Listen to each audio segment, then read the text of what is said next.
오늘도 와주셔서 감사드리고요. 바로 사연 읽어보겠습니다. 안녕하세요. 저는 45살 남자이고 장모님의 사업을 도와 김치 공장을 운영하고 있었던 사람입니다. 주변에선 다들 절 보고 운이 참 좋은 놈이라고 해요. 맞습니다. 저는 좋은 아내를 만났고 그보다 더 좋은 장모님을 만나 사람 노릇을 하면서 살고 있어요.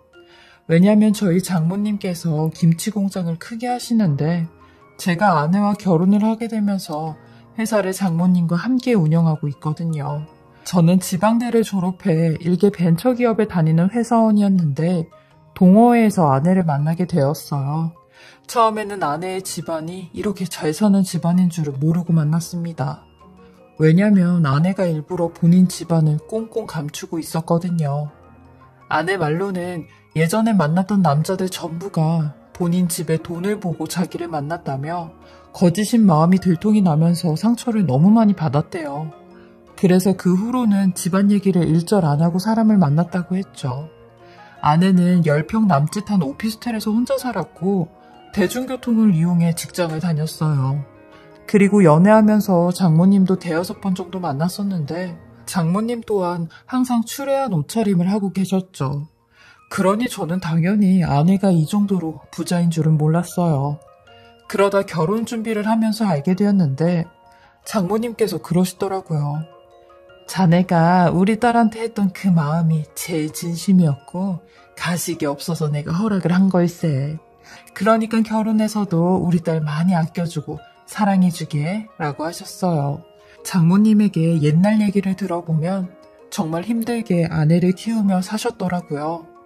장인어른이 일찍 돌아가시면서 아내를 혼자서 키우고 별의별 일들을 다 겪으셨다는데 한 번은 어린 아내를 업고 추운 겨울날 김치를 팔다가 어린 아내의 손과 발에 동상이 생겨 병원을 갔고 동네 사람들에게 김치를 아르마리 팔다가 억울하게 신고를 당한 일까지 다사다난한 일들을 겪으며 김치 사업을 하셨다고 했어요.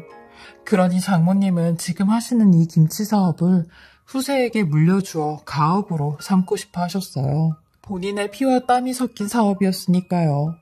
근데 물려준 후세가 제 아내와 저밖에 없었기에 저한테 조심스럽게 회사를 그만두고 사업을 해보지 않겠냐고 제안을 하셨죠. 저는 이런 장모님의 러브콜에 뒤도 안 돌아보고 바로 직장을 그만두었고 결혼을 하자마자 장모님의 사업을 돕기 시작했습니다. 저로서는 로또도 이런 로또가 없었죠. 저희 어머니께서도 정말 좋아하셨는데 네가 복이 많다며 장가가서도 항상 장모님하고 아내한테 잘하라고 하셨어요. 저희 어머니가 결혼에 대한 한이 있으신 분인데 평생 2번째 부인이라는 꼬리표를 달고 사셨어요. 아버지가 총각 행세를 하면서 어머니를 꼬셨다는데 어머니는 아버지가 유부남인지 전혀 몰랐대요. 나중에 결혼을 준비하면서 아버지의 첫째 부인이 나타나 이 모든 사실을 알게 되었다고 하더라고요. 심지어 애까지 들쳐업고 어머니 앞에 나타났다는데 어머니는 아버지한테 속은 걸 알면서도 그때는 뭐가 그렇게 아버지가 좋았는지 결혼을 감행했다고 하더라고요. 그러니 어머니는 졸지에 가정이 있는 남자를 뺏은 여자가 되어버린 거죠. 사람들은 아버지가 어머니를 속였다는 건 몰랐으니까요. 그렇게 아버지는 결혼을 준비하면서 이혼도 같이 준비하셨다는데 엄마 말로는 한 2년 동안은 가족 모임도 밖에도 잘 나가지 못했다고 하셨어요. 평생 손가락질 받을 짓을 본인이 자처했다고 하셨죠. 근데 아버지는 이런 어머니한테 잘하긴 하셨어요. 평생을 우리 마누라 하시며 이뻐하시고 손에 물도 안 묻히게 하셨죠. 본인보다 7살이나 어린 엄마가 얼마나 고맙고 미안했겠어요. 그렇게 아버지는 63년을 사셨고 저 29살에 돌아가셨어요. 아버지가 돌아가시고 엄마가 저한테 하셨던 말이 있는데 희재야, 너는 네 아버지처럼 살지 말고 제대로 된 가정을 이루면서 살아라. 네 아버지도 저렇게 오래 살지도 못할 걸 무슨 호기를 부리면서 살았는지 몰라. 라며 일찍 돌아가신 아버지를 애증하면서 사셨죠. 근데 제 결혼 소식에는 2팔 벌려 잘 됐다고 좋아하셨어요.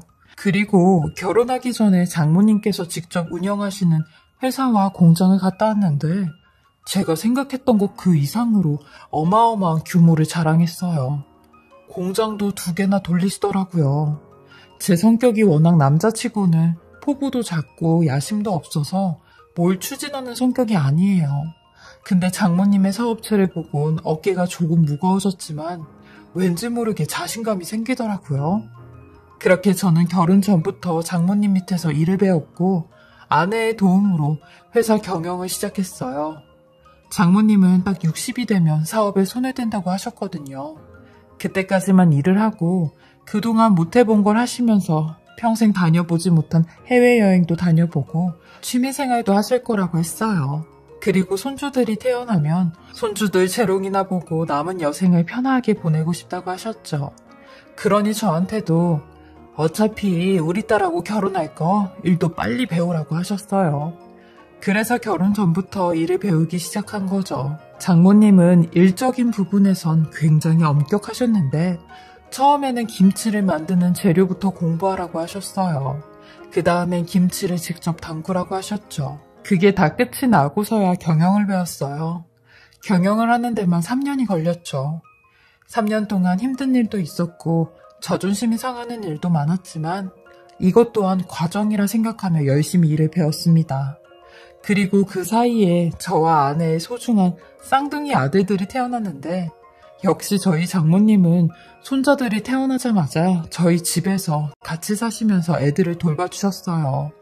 장모님 평생 소원이 자식을 많이 낳아서 키우는 게 소원이었는데 그걸 못 해봐서 손주들은 꼭 본인 손으로 키워주고 싶다고 하셨거든요. 그리고 환갑이 되시던 해 결혼 전에 하셨던 말씀대로 모든 경영과 일선에서 손을 놓으셨어요. 그리고 명예회장이라는 직함으로 자리를 지키시고 계셨죠. 저 또한 7년 정도 회사 일을 하다 보니 이제야 좀 회사 돌아가는 상황을 알게 되었고 매출도 점점 늘고 있었어요. 장모님 또한 저의 공에 만족스러워 하셨죠. 근데 그러던 어느 날 장모님께서 저한테만 할 말이 있다며 아내 모르게 단 둘이서만 만나자고 하시는 겁니다.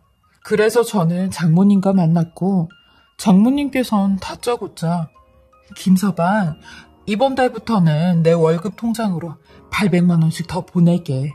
그리고 우리 지윤이한테는 내가 이런 말 했다고 하지 말고 알겠나? 라고 하시더라고요. 사실 명예회장직을 맡고 계신 장모님께 한 달에 600만 원의 월급을 드리고 있는데 돈을 더 달라고 하는 게 이해가 가질 않았어요. 장모님께서 그 정도로 돈을 많이 쓰시는 데가 없었거든요. 왜 그러시냐고 여쭙고 싶어도 제가 물어볼 처지는 아니었기에 장모님께서 하라는 대로 했습니다. 근데 그 이유를 몇 개월 후에 알 수 있었죠. 하루는 제가 회사에서 업무를 보고 있는데 동창들하고 여행을 간 저희 아내에게 연락이 왔어요. 여보, 지금 애들 유치원에서 연락이 왔는데 아니 오늘 엄마가 애들을 데리러 안 갔다네? 연락도 없이. 그래서 나도 방금까지 엄마한테 전화를 해봤는데 전화를 안 받아. 불안하게 무슨 일 생긴 것처럼. 당신 혹시 지금 바쁜 업무 없으면 집에 좀 가봐. 내가 유치원 선생님한테는 대충 말해뒀거든? 이러는데 저도 아내의 말에 부랴부랴 집으로 갔어요. 혹시나 장모님이 쓰러지셨을 수도 있다는 생각에 겁도 났죠. 그렇게 집에 도착했는데 아니 집 거실에 웬 남자가 떡하니 누워있는 겁니다. 저는 너무 놀라 그 남자한테 당신 누구냐고 소리를 질렀어요. 그리고 제 목소리에 샤워를 하다 말고 장모님께서 뛰쳐나오시는데 하필이면 그때 그 장면을 보게 된 거죠. 장모님은 저를 보고 쩔쩔매는데 그 남자는 아주 여유를 부리며 당신은 누군데 나한테 소리를 질러? 라고 큰 소리를 치는 겁니다. 그러니 장모님이 그 남자를 어르고 달래는 것처럼 우리 사위야 사위, 자기 많이 놀랬어? 라고 하시는 겁니다. 저는 입이 떡 벌어져 이게 무슨 상황이냐고 장모님한테 물었어요. 그러니 본인이 만나고 있는 사람이라고 아주 조심스럽게 말씀을 하셨죠. 딱 봐도 저랑 나이가 비슷해 보이는 아주 젊은 남자였어요. 누가 봐도 장모님을 일부러 꼬시려고 접근한 사람 같았죠. 저는 이건 아니다 싶어 장모님, 저 남자 때문에 그렇게 월급 더 달라고 하시고 애들 엄마한테는 비밀이라고 하신 거세요? 아휴, 장모님, 딱 봐도 저 남자 장모님 이용하는 사람이잖아요. 라고 했다가 장모님한테 된통 혼이 났어요. 박서방, 사람 그렇게 안 봤는데 박서방이 뭔데 내가 만나는 사람을 평가하고 있나? 박서방은 그냥 내가 시키면 시키는 대로 해. 라고 하시는데 화가 아주 단단히 나셨죠. 그렇게 장모님은 저한테 그 남자의 정체를 들키고 나선 돈 요구가 점점 더 심해졌어요. 월급도 아닌 날에 돈을 붙이라고 하는 건 일상다반사였고 그 남자의 차를 바꿔준다며 회사 돈으로 1억만 송금하라고 하신 적도 있었죠. 장모님은 그 남자한테 완전히 빠지셔선 물불 안 가리고 원하는 걸 다 해주고 있었어요. 그리고 저랑 아내가 회사에 출근하면 그 남자를 집에도 부르는 것 같았죠. 왜냐면 제가 회사에 출근을 했다가 뭘 두고 나온 적이 있어서 집에 갔는데 장모님 방에서 그 남자와 장모님의 소리가 들려왔거든요. 한 번은 제가 그 남자를 따로 만나 단단히 일러둔 적이 있는데 그걸 또 그대로 장모님한테 이르는 바람에 장모님으로부터 미운 털이 또 한 번 박히게 되었어요. 근데 결국 아내가 이 사실을 알게 되면서 집안이 난리가 났죠. 회사 경영을 같이 하는 아내가 돈이 새는 걸 모를 리 없었고 저를 추궁해 저도 어쩔 수 없이 사실대로 다 얘기를 했어요. 그러니 장모님은 맞벌 작전이라도 펼치는 듯이 그 남자와 혼인신고를 하겠다고 공표를 해버린 겁니다. 아내는 눈에 흙이 들어와도 절대 안 된다고 했고 엄마랑도 인연 끊겠다고 하는데 그래봤자 계란으로 바위치기였죠. 장모님은 너무 커다란 무기를 손에 쥐고 있었으니까요. 저희로서는 당해낼 수가 없었어요. 그리고 더 얄미웠던 게 장모님의 그 연하남이었는데요. 저한테 했던 행동과는 달리 저희 아내 앞에서는 아주 순한 양처럼 고분고분하며 아내에게 잘해주기 시작하는데 어떻게든 아내를 자기 편으로 만들려고 하는 사람 같았죠. 사람을 얼마나 잘 홀리던지 아내도 금세 그 남자를 좋게 생각하기 시작했어요. 더 나아가 그 남자는 저희 집 가족 행사도 참석을 하기 시작했는데 저희 쌍둥이 아들들 유치원 졸업식까지 따라왔죠. 그날은 저희 어머니도 참석을 하셨는데 어머니는 나도 니네 장모 그 연하남 좀 봐야겠다. 아니 사람이 정도가 있지? 누가 봐도 뻔히 제비짓 하는 건데 니네 장모는 그걸 속니? 그러다가 진짜 니네 회사 그 남자한테 홀라당 뺏기는 거 아닌가 몰라? 라고 하셨거든요. 그렇게 어머니는 아들들 졸업식에서 그 남자를 보게 되었고 그 남자를 보자마자 어머니는 손을 벌벌 떠시며 아니 제가 니네 장모 남자친구라고? 하시는데 마치 그 사람을 아는 것처럼 얘기를 하셨어요. 그리곤 곧이어 제게 충격적인 말을 하시는데 이제야 저 사람 네 형이다 라고 하는 겁니다. 저는 그게 무슨 소리냐고 했어요. 그러니 아버지의 첫째 부인 사이에서 태어난 저의 배다른 친형이라는 겁니다. 저야 당연히 그런 사람이 있다는 소리만 들었지 얼굴은 몰랐으니 어안이 벙벙했죠. 저와 어머니가 놀란 눈으로 그 친형이란 사람을 빤히 쳐다보고 있으니 이내 그 사람이 저희 쪽으로 와선 아줌마 저 멀리서 보고 있는데 아줌마 표정 아주 가관이네.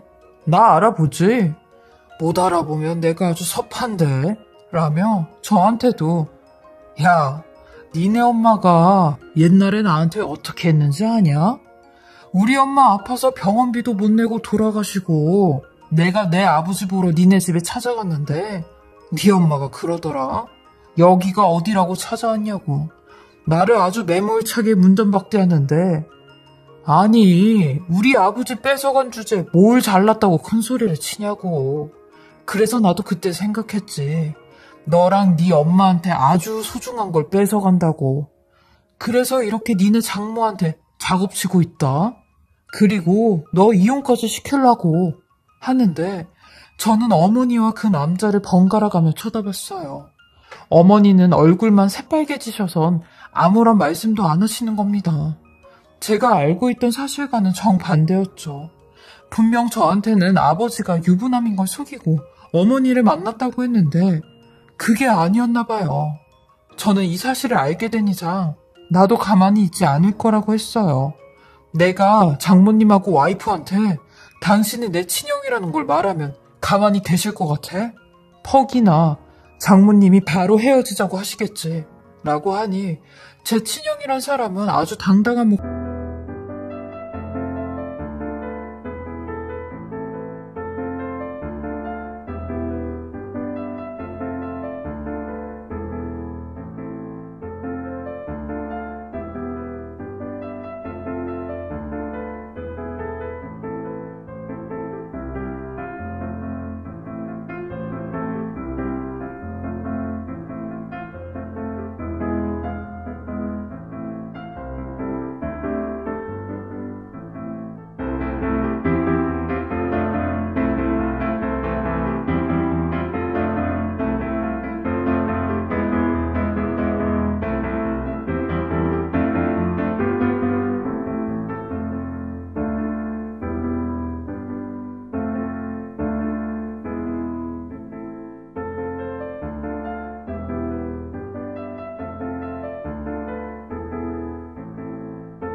소리로 누가 이기나 한번 해보자고 하는 겁니다.